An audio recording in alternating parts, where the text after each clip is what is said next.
Good afternoon, everyone. Good afternoon, ma'am. May I ask your name, gender, age? Hi everyone, my name is Azaya Kalihim and I identify myself as a woman. I belong to the female gender or sex. And I am 22 years old as of now. Ma'am, ano ang gender equality?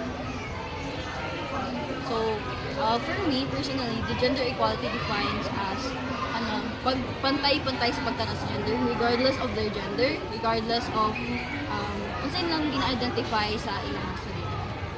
Sang-ayon ka ba sa pagkakaroon ng LGBTQ sa ating paaralan? Oo o hindi at bakit? I do believe it's necessary when we consider the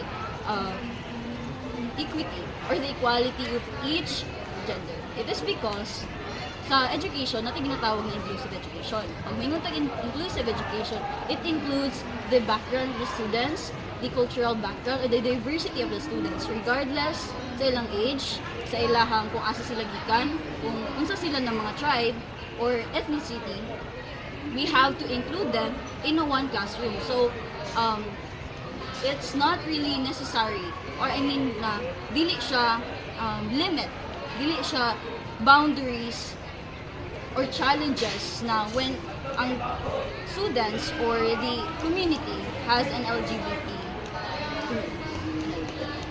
Sang-ayon ka ba sa Republic Act 11313 o bawal bastos law?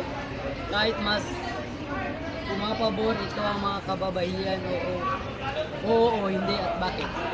I believe that sa bawas bastos law, gina-emphasize andra ang safetyness sa mga women.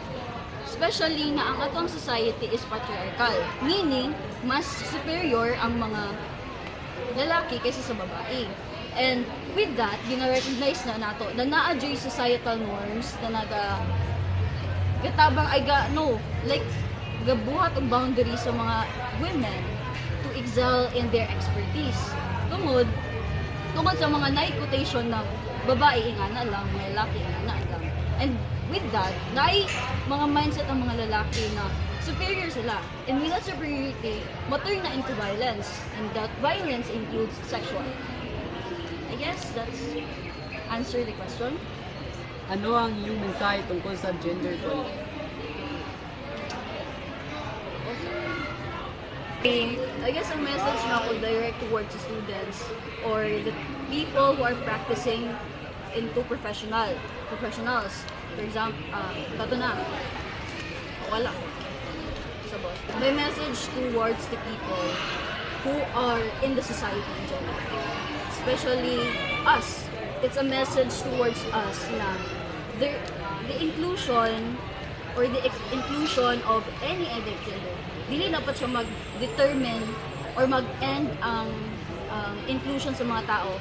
It is because of their backgrounds, their gender identity, or their gender expression. Because when we put that boundaries kasi, it limits their potential. And as a educator, I think na kanang mga limits na mga challenges, as we recognize that those are boundaries, those are challenges, we have to overcome and we have to interfere na dapat kita ng mga challenges na recognize and we have to create an intervention for that to be done to be integrated. So, in short, we should be equal as well, regardless of the Ito ma'am, thank you ma'am.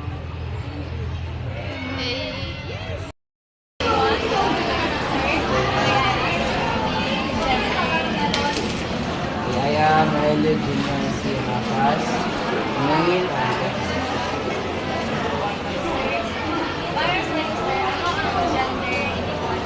inequality.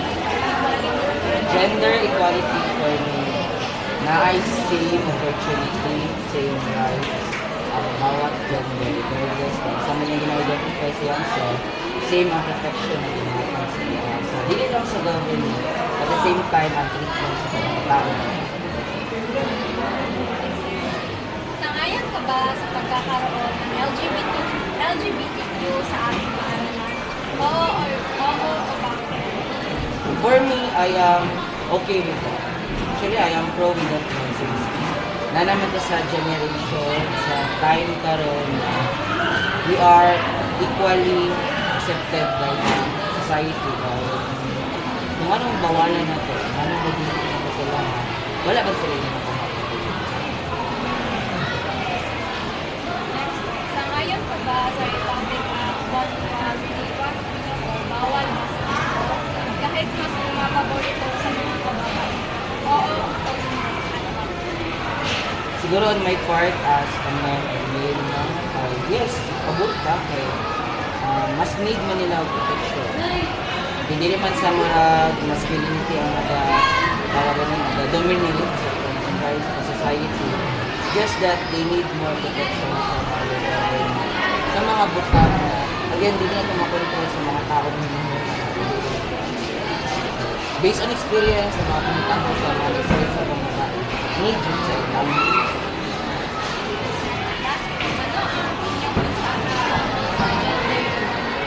The message to everyone. Okay, message to everyone about gender equality. Generally, let us acknowledge, accept whatever the identified gender of yourself. And what's important, personality, respeto, tawad sa kapag-isa, kung sa man siya, o sa iyang identity. At the end of the day, we are all human. We are created by the same. Everyone, so may nakita na kami teacher na boy na interviewin namin. So ngayon, tatanungin namin siya ng 4 na katanungan. So ngayon na yung tatanungin muna namin siya kung ano ang kanyang pangalan, gender at saka taong bilang.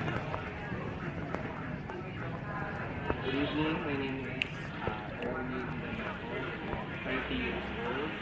Prefer gender before I was part of LGBTQ, but now I'm preferring to help a gender. Oh.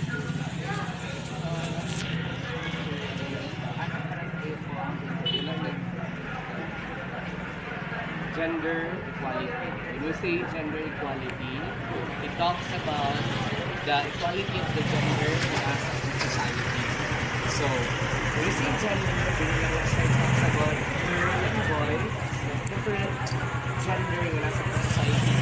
Na parts of society, actually the gay, lesbian, and bisexual. So, when we say equality, it's about pantay-pantay. So next question sir is, sang-ayon ka ba sa pagkakaroon ng LGBTQ sa ating paaralan? Oo o hindi at bakit? Para sa akin, hindi naman hindi ako sang-ayon. Pero hindi naman ako mapipigilan ano talaga yung nasa sa loob ng mga tao. Para siya sa LGBTQIA+, wala namang problema doon. Basta kahit ano mang kasarian mo, sa gumagawa ka lang ng mabuti, tapos wala kang makakasaan ng tao, gagawa ka lang kung ikaw ang maging modelo, walang problema.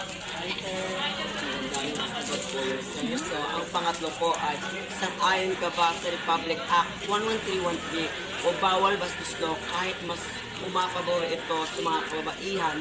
Oo o hindi at bakit? Okay, with that law, no? So, alam naman natin na mas sensitibo talaga yung mga kababaihan. At first talaga, sa lahat ng gender, pinapahalagahan natin yung mga kababaihan. Kasi yung mga babae, mahalaga siya sa atin dahil sila yung nag-bear ng mga anak, sila yung nag-aalaga sa mga bata, tapos sensitibo yung kasi ng asawa. So, sang-ayon ako sa batas na ito para sa mga Ano po ang regarding yung tungkol sa gender equality? Okay. With that message, no, a lot of students na nag-review sa kuha. Pero ako yung message is, before, okay, in my college days, I composed a song about gender equality. Nag-compose kong song towards para ang message ato na song is mapaabot sa mga tao. Talang mga gender, talang mga tao we should be fair and equal. May tanan ng same lang ako ng tao, mukahon, tanan ng mga activity, same lang ka. So with that, ang message ato is gender equality leads to unity. So dapat magkaisa tayo, tapos pantay-pantay ang tingin sa iba. Sa lahat ng tao, bakla ka man, buhay ka man, lalaki ka man, basta pantay-pantay tayo. Ang mensahe ko lang, magmahalan, magrespeto tayo sa bawat isa. Thank you, sir. Good evening everyone. So may nakita na kami isang napakagandang teacher na part of LGBTQ. So tatanungin namin ang 4 na tanong. So una, ano nga po ang iyong pangalan, gender, identity, at saka yung ilang taon ka na po? Okay, I am Rolando. I am gay as a gender. And I am 50 years old. Oh. So, ang unang katanungan ay, ano ang gender equality? Okay, gender equality, it promotes the gender equality, the rights of men and women. Yay. Ako manunod. So, second question sir, ayon ka ba sa pagkakaroon ng LGBTQ sa ating paralan? Oo, hindi. Yes. Samayon po ako na magkakaroon tayo ng LGBTQIA+ sa ating paralan. Because lingid sa ating kalaman na yan ay isang tao at isang party ng ating society na ginagalang natin. So, kahit na siya ay party ng third sex sa ating lipunan, but we have the rights, protection, whatever the gender of one person or individual. So, ang pangatlo ay, sang-ayon ka po ba sa Republic Act 11313 o bawal bastos law kahit mas pumapabor ito sa mga kababaihan? Oo o hindi, at bakit? Yes, because yan ay isang batas to protect the about the bastos law of especially the women. So siguro yan ay protection ng mga kababaihan na dapat igalang natin ang kanilang mga dignidad, diba? As long as na sila din ay hindi malabag yung kanilang karapatang pagkatao bilang isang babae. So, not only siguro as women, but we also to protect the rights of the men because sometimes mayroon din kalalakihan na naging isang biktima lang itong batas ito. Well, in fact, since ito ay naging batas tungkol sa mga kababaihan, so wala tayong magawa because that's the laws that implemented sa our country in the Philippines. Sayang oras day. Kansa day, kansa. Action. Para sa iyo, sir, ano ang iyong mensahe tungkol sa gender equality? Ang mensahe ko lang sa gender equality, ito yung pagkapagdatang. We have to be, we have equal rights, protection, whatever, not only kung bagas culture, religion, kahit anong kalagayan ng isang tao, you have to protect, you have to do not discriminate one person kasi kaya nga sinasabing gender equality kasi yung tinatawag na may pagkapantay-pantay, walang discrimination with regards to any race, religion, culture. So, yun ang kailangan natin na igalang talaga ang karapatan ng bawat isa. So, mas maganda yun kasi there's an opportunity to open us.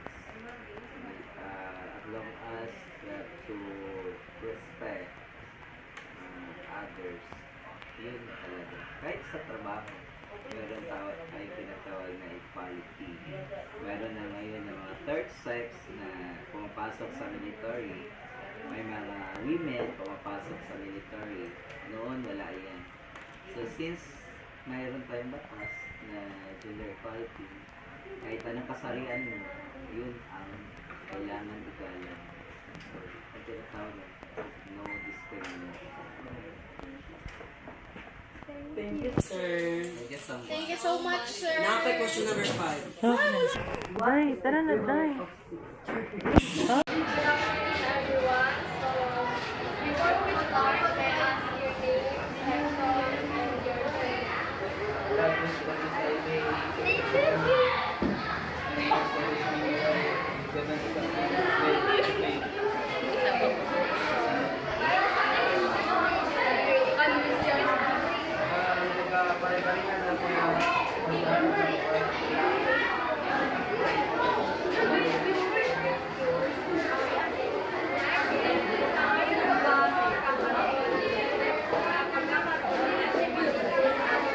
Yo, Day. Please sit.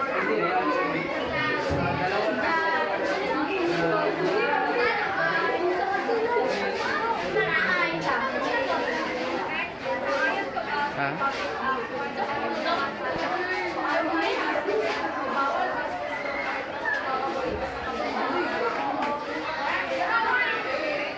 Ikaw sa dari Day.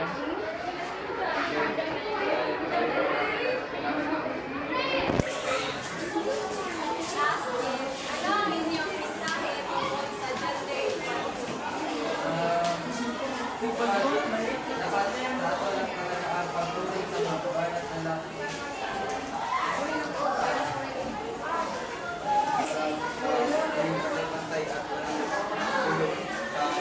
So, I'm Julian Mawag from Temporal at ako mag-interview sa inyo ngayon about gender equality. But first, mag-ask lang sa inyo name, gender, grade, and section. I'm Trixie Bustamante and I am a girl and I'm from 71. So, the first question is, ano ang gender equality para sa iyo? For me, it's an equal respect to any gender in life.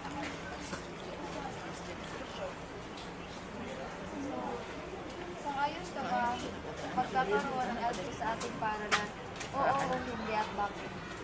For me is yes, because it's their choice man kung sa ilang pilion na path kung sa ilang gender na gusto sunod. So, really yes. So, sang-ayon ka ba sa Republic Act 1131 o bawal bastos law kahit mas pumapabor ito sa kababaihan? Oo o hindi at bakit? For me, sangayon ako because at first, I'm a girl. So, naadyo dapat sa mong like, girl is always right. Abot lang sa boys. So, ano ang iyong mensahe tungkol sa gender equality? I just want to say, it's your choice. So, even though naman yung ginabuli, dili mo na ito siya malikayan, padayon lang. Kaning, i-follow mo lang ito. That's all. Thank you. Afternoon, everyone. So, may I ask your name, gender, I am Mara Jayla Mera. My age is 13. My gender is female and my section is grade 8 na po.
Good afternoon.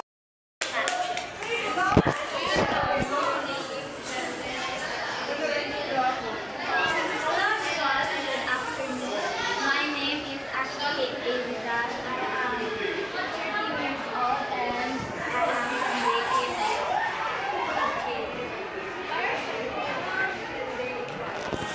So, for me, gender equality is where we treat everyone and I mean everyone regardless of their gender or color or race or even their sexuality.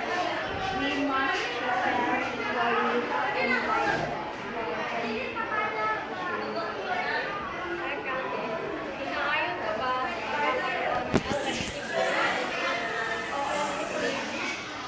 I agree about having an LGBT community inside the campus because we must accept who they are and we must respect their decisions to be that kind of sexuality, to like that kind of sexuality, to be that kind of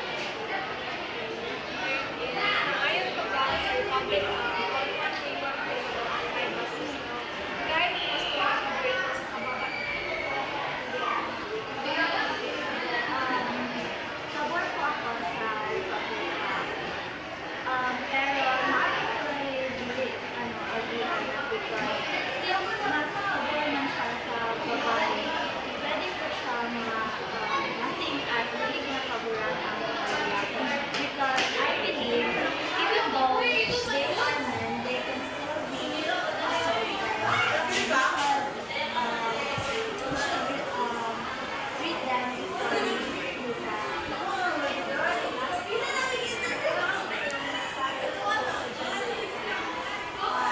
my message about gender equality is that we should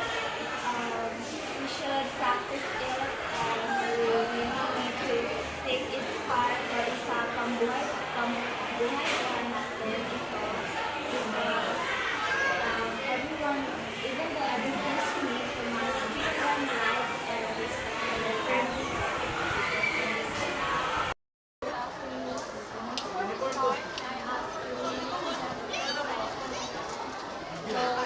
name is I am female, as you can see, and I am from grade 9 village.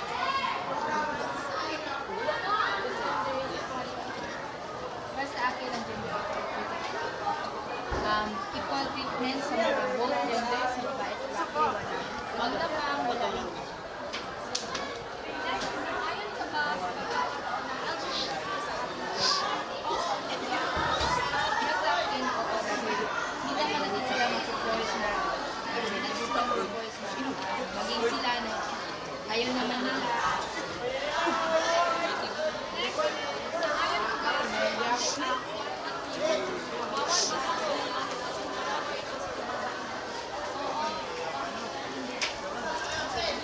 dahil sang-ayon ako dito kasi dahil dito sa rules na ito, protektahan ang both genders.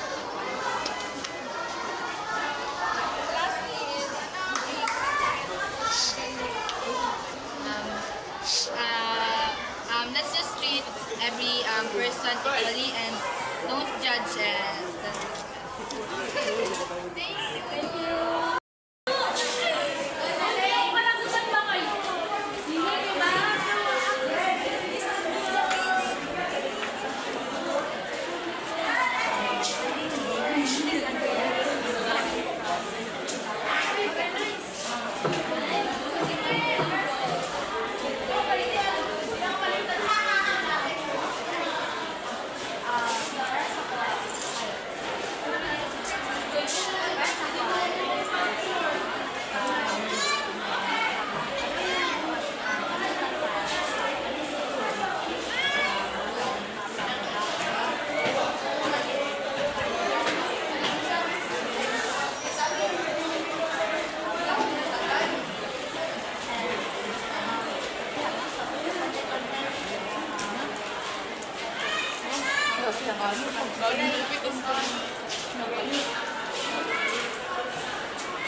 dahil pagkakita tayo sa mga gender roles tayo ito ang pag-umay na good environment sa things, hindi walang discrimination at walang pambubuli. Ayon sa Buzzer Public Act 1131 bawal basta kahit mas pinapabor ito sa mga kababaihan o hindi. Pero dapat ang pabor nito is pantay-pantay sa lalaki sa gender. So, pantay-pantay yung pabor age gender. Lastly, ano po yung mensahe tungkol sa gender equality? Gender equality is be your own self. Don't overthink na isa yung gender. Like, if you decide na ito na ka ng gender, marap kayo ng gender.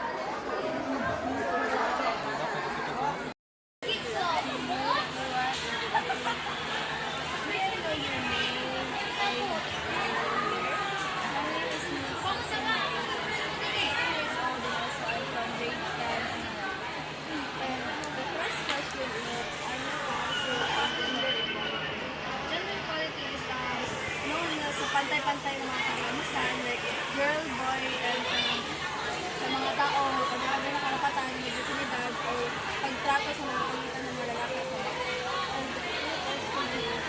So, ayaw ka ba sa pagkakaroon ng LGBTQ sa ating Thailand? Oo, o hindi? Actually, no. Kay basta, no to is because some of them ang good people kasi respect other people, respect some individual like kanang girls, kasi batasan na naman sometimes kinakapagod sila then kanang mga incorporate ng mga dress code bawal ng mga suot sa mga bawal na so ayaw ko ba sa public ang having things with our kahit basta boy ko yes, like sa labas magpapit ka ng mga dress music and sometimes mabastos mo more, mabastos sila like, pero ano po sa kanila pwede po siya sa boy pero mas more on girls case and the last question is ang mensahe mo tungkol sa gender equality so ang mensahe ko is today you are lang biglang sa mga gender sa mga gender na lang taas mo confident thank you.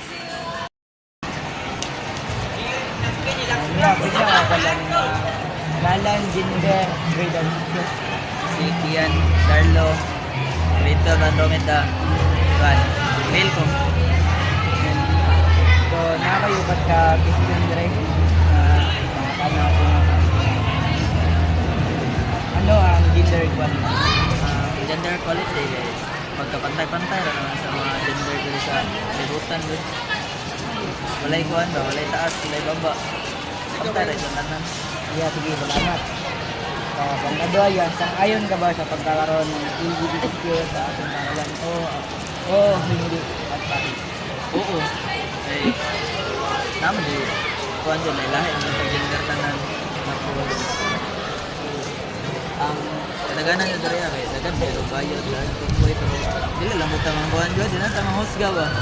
Ikaw lang yapon ng tanan, tao lang yapon ng tanan, yapon. Natay bilid, wala. Tulong nga ano yan. Yun, ayon nyo ba sa Public Act 11313 o bawal bastos law kahit mas mga pabor sa ito mga kababayan o hindi at bakit?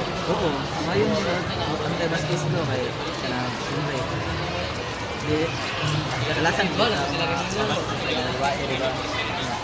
Dagan mo kayo yung mga babae na walay laban. Kita naman tayo laban. Sa ngayon, may iwan na ba yun? Iyan, salamat ya. So, kung kaupat kaya, ano ang inyong mensahe tungkol sa gender equality? Para sa ko, ang mensahe na kuha na dili lang yun gusto ng gender equality. Dili lang yung tama kanang tayo sa gender equality. Wala ta kabalo na mas naging taas na rin na dapat equal lang dito dyan. Dapat maminaw to sa mga tao ganyan kung equal na ba or dili, kung nakasama na ba sila ang imong gibuhat sa about sa gender. Sige, salamat ya. Salamat ya.